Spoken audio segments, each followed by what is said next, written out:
Mr. President, welcome, and thank you for your time. First question.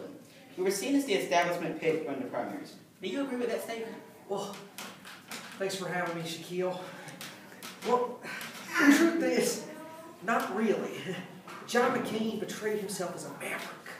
And as a moderate, the establishment you claim to have picked me actually sided with him on a lot of issues during the primaries. And the voters I reached out to saw me as the compassionate conservative, not the establishment pick. You won the Iowa caucuses 41% to John McCain's 5%, but lost in New Hampshire 49% to your 30%. The two of you went down to South Carolina and you beat John McCain 53-42 in a very dirty primary.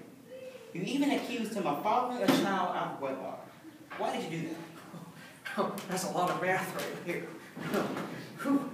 Well, I did it because we needed to win that primary.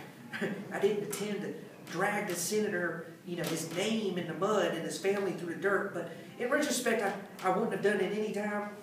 I would have done it, but what was the time called for? I'm having trouble reading here. And now let's look at the general election. For much of the race, you ran close to Vice President Al Gore. And on election night, a majority of the swing states were won with very small majorities, especially in Florida. Why?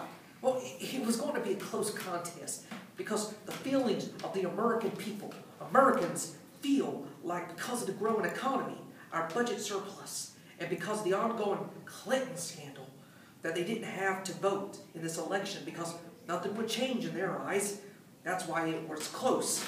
I have no doubt that in my mind, that if more Americans were to vote in the election, my margin of victory would have been larger. Florida was a state that was decided in the Supreme Court. Your brother was governor of Florida, and there was also the hanging Chad scenario going on. Had your brother not been governor of Florida, would you have won Florida anyway? No, that's not true. I won Florida because Florida thought my ideas were the best to lead the nation. It was a very small margin, yes, but the hanging Chads had no role to play in me winning Florida. Mr. President, thank you for your time, and I wish you the best of luck in your administration. Thanks, Alpha Jed.